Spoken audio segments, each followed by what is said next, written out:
50 ദിവസം മുൻപ് ഞാൻ മെങ്കിയോയിലുള്ള കോർപ്പസ് ക്രിസ്തി ഇടവകയിൽ അച്ഛനെ ആ ഇടവകയുടെ ചുമതല ഏൽപ്പിക്കുന്ന സമയത്ത് ഞാൻ അച്ഛനോട് പറഞ്ഞു, അച്ഛാ, ഇത് വലിയൊരു ഇടവകയാണ്. കോർപ്പസ് ക്രിസ്തി ഇടവക മെങ്കിയോ എന്ന് പറയുന്ന സ്ഥലത്താണ്. അരമനയിൽ നിന്ന് ഏകദേശം 6 മണിക്കൂർ യാത്ര ചെയ്യണം. അവിടെ ചെന്നതിന് ശേഷം 22ഓളം ചെറിയ ഗ്രാമങ്ങളിൽ പള്ളികളുണ്ട്.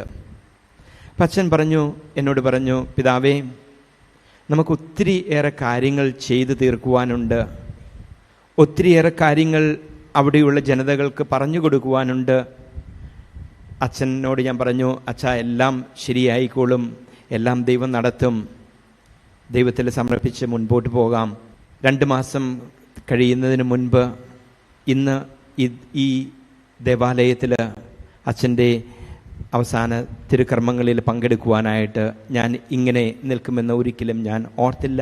അച്ഛൻ രോഗാവേശയിൽ കഴിഞ്ഞപ്പോൾ ഉടനെ തന്നെ എന്നോട് മിഷൻ സുപ്പീരിയർ ആയിരിക്കുന്ന സാജൻ അച്ഛൻ എന്നോട് വിളിച്ചു പറഞ്ഞു, പിതാവേ, അച്ഛൻ ബൊറഗൗൺ എന്ന അവിടെ കാത്തലിക് ഹോസ്പിറ്റലിൽ രോഗാവസ്ഥയിലാണ്. ഉടനെ തന്നെ അച്ഛനെ ഷിഫ്റ്റ് ചെയ്യണം ഗുവാഹട്ടിയിലേക്ക്. ഞാൻ അച്ഛനോട് പറഞ്ഞു, അച്ഛാ, എത്രയും വേഗം തിരിച്ച് ബിഷപ്സ് ഹൗസിൽ വരിക. ബിഷപ്സ് ഹൗസിലുള്ള വണ്ടി എടുത്തുകൊണ്ട് ജോസച്ചൻ, ഇതിന് മുൻ മിഷൻ സുപ്പീരിയർ ആയിരുന്ന ജോസച്ചൻ സുരേഷ് അച്ഛനെയും കൂട്ടി ഗുവാഹട്ടിയിലേക്ക് പോവുകയാണ് ചെയ്തത്.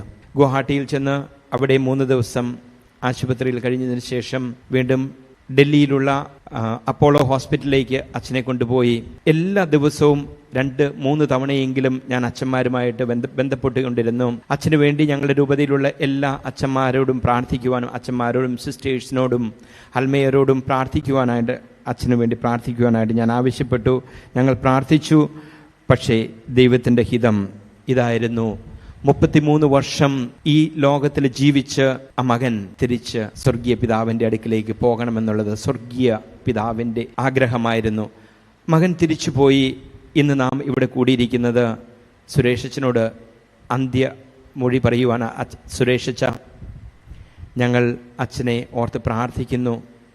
അച്ഛൻ നല്ല ഒരു പുരോഹിതൻ ആയി, പൗരോഹിത്യത്തിൻ്റെ നല്ല ഒരു ജീവിതം കാഴ്ചവെച്ച് നല്ല രീതിയിൽ ആളുകളെ അച്ഛൻ കൊണ്ടുവരുവാനായിട്ട് അച്ഛൻ 4.5 വർഷക്കാലത്തെ ആ കാലയളവിൽ സാധിച്ചു. അച്ഛനു വേണ്ടി ഞങ്ങൾ പ്രാർത്ഥിക്കുന്നു.